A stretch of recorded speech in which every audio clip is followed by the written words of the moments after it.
सेनापति मंगल हुए परम उच्च। प्रिय दर्शकों, नवग्रहों में सेनापति मंगल जो ऊर्जा के स्रोत हैं, पराक्रम के कारक हैं, साहस के कारक हैं, सैन्य क्षमताओं, खेल जगत के कारक मंगल हैं, भाई के कारक मंगल है तथा रक्त के कारक मंगल है। इसी प्रकार से ये वाद विवाद, लड़ाई झगड़े के कारक भी हैं, क्रोध के कारक भी मंगल है। 16 जनवरी को मंगल अपनी राशि का परिवर्तन करके मकर राशि में प्रवेश करेंगे और यहां पर ये अपनी उच्चस्थ अवस्था में रहने वाले।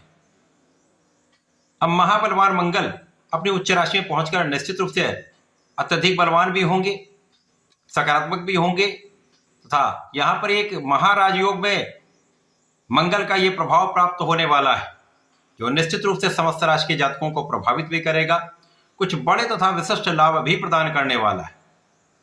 जय श्री गणेश, नमस्कार। मैं आचार्य संजय द्विवेदी। मेरे समस्त प्रबुद्ध दर्शकों का मेरे चैनल पे हार्दिक स्वागत है। प्रिय दर्शकों, आज मैं सिंह राशि के लिए मंगल के इस राशि परिवर्तन का, मंगल के अपने उच्च राशि में प्रवेश से पड़ने वाले प्रभाव का तथा बनने वाले राजयोग का किस प्रकार का लाभ सिंह राशि के जातकों को प्राप्त होने वाला है, किन भावों में वृद्धि होगी अथवा कहीं पर कोई समस्या या अवरोध है तो उसका क्या निराकरण, संपूर्ण विश्लेषण मैं पूर्ण तर्क के साथ करने जा रहा हूं। प्रिय दर्शकों, इस राशिफल को आप अपने लग्न तथा राशि दोनों के अनुसार देख सकते हैं। सिंह राशि सूर्यदेव की राशि है। सूर्य और मंगल का अतिमित्र का भाव है और ये गोचर काल जो चलने वाला है ये 16 जनवरी से 23 फरवरी तक चलने वाला है। इस बीच में मंगल और सूर्य का महायुति प्रभाव भी प्राप्त होगा, जिसके कारण ये गोचर अत्यंत महत्वपूर्ण हो जाता है। लग्नेश के साथ मंगल का गोचर कुछ विशेष स्थितियां भी बनाएगा।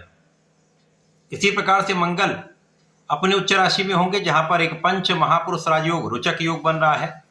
ये एक ऐसा राजयोग है जो आपके पराक्रम से, आपके साहस से, आपकी ऊर्जा के प्रभाव से, आपकी सैन्य क्षमताओं से, आपके खेल जगत के ज्ञान से, आपके निर्णय लेने की क्षमता से सर्वश्रेष्ठ लाभ प्राप्त कराता है। जीवन में ऊंचाइयों पर आपको पहुंचाता है, सर्वाधिक लाभ प्राप्ति का योग बन जाता है। अब सिंह राशि के लिए मंगल आपके भाग्य के स्वामी तथा आपके सुख के स्वामी। भाग्येश सुखेश का गोचर आपके षष्ठम भाव में आरंभ होने जा रहा है।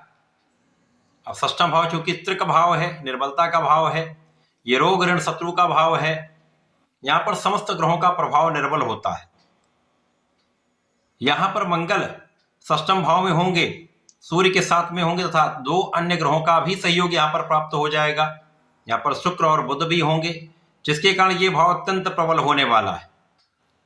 यद्यपि यहां पर रुचक योग का बहुत बड़ा लाभ आपको नहीं प्राप्त होगा, लेकिन कुछ विशेष स्थितियां लाभ अवश्य कराएंगी।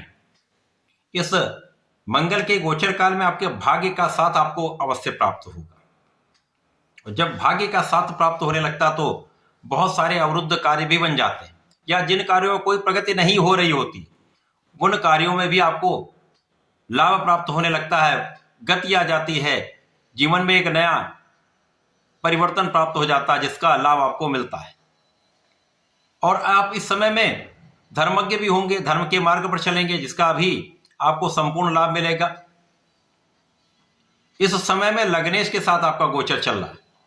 अब लग्नेश के साथ जब गोचर होता तो लग्न सूर्यदेव की है, सूर्य को कोई तरह का दोष नहीं लगता, तो मंगल के भाव में जो कमी आ रही है वो सूर्यदेव आपकी पूर्ति कर दे।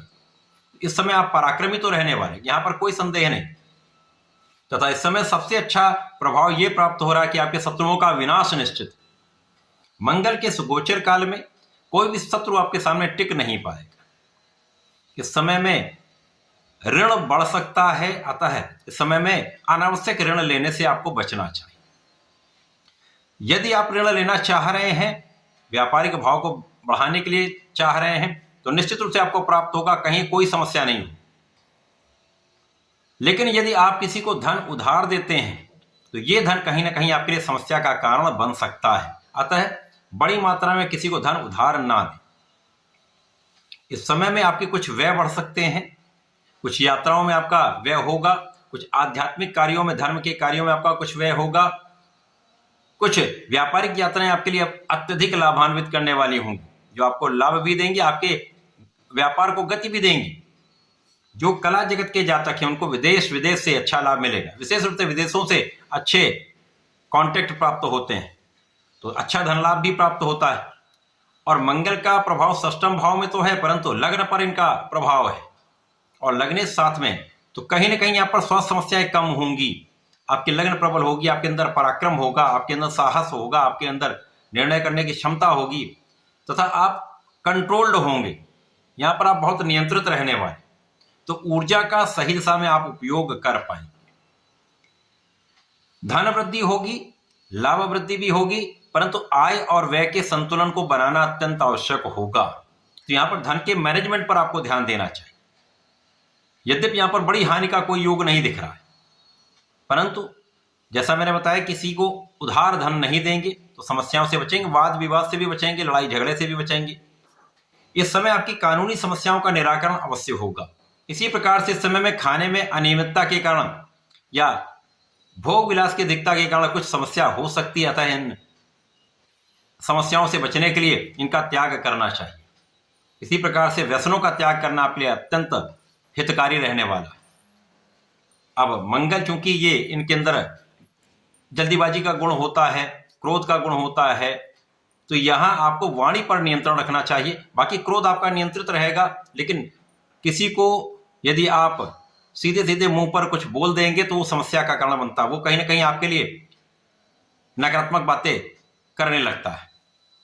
तो यहां पर सोच विचार कर बात करेंगे, समस्याएं नहीं होंगी। सोच विचार कर कार्य करेंगे तो कोई समस्या नहीं होगी।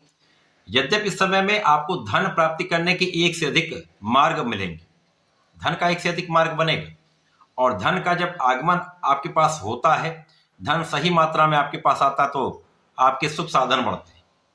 मंगल के इस गोचर काल में आपके सुख साधनों का लाभ अवश्य आपको प्राप्त होगा। यद्यपि आप उसका उपभोग ना कर पाए वो अलग बात है, परंतु सुख संसाधन आपके अवश्य बढ़े। भूमि भवन वाहन का लाभ आपको अवश्य प्राप्त होगा। इस समय में यदि आप घर लेना चाह रहे हैं, वाहन लेना चाह रहे हैं, भूमि का क्रय करना चाह रहे हैं, तो ये आपकी इच्छा पूर्ण हो सकती है। इस समय में रक्त से संबंधित कुछ विकार हो सकता है, ब्लड प्रेशर की समस्या हो सकती है। यदि कुछ आयु अधिक है तो यहां पर आपको सावधान रहना चाहिए। इसी प्रकार से इस समय में यदि आप अपने फिटनेस पे ध्यान देंगे, योगा प्राणायाम करेंगे, तो समस्याएं कम से कम होंगी, आप फिट भी रहेंगे, कोई बड़ी समस्या नहीं होगी। तो इस पूरे समय को अत्यंत उपयोगी बनाने के लिए आपको नियमित रूप से भगवान शंकर मोचन की शरण में रहकर हनुमान अष्टक का पाठ नित्य करना चाहिए, हनुमान चालीसा का नित्य पाठ करना चाहिए। तो ये पूरा गोचर काल आपके लिए अत्यंत विशेष फलदायी हो जाए। तो ऐसा करके इसका लाभ लें। धन्यवाद, नमस्कार।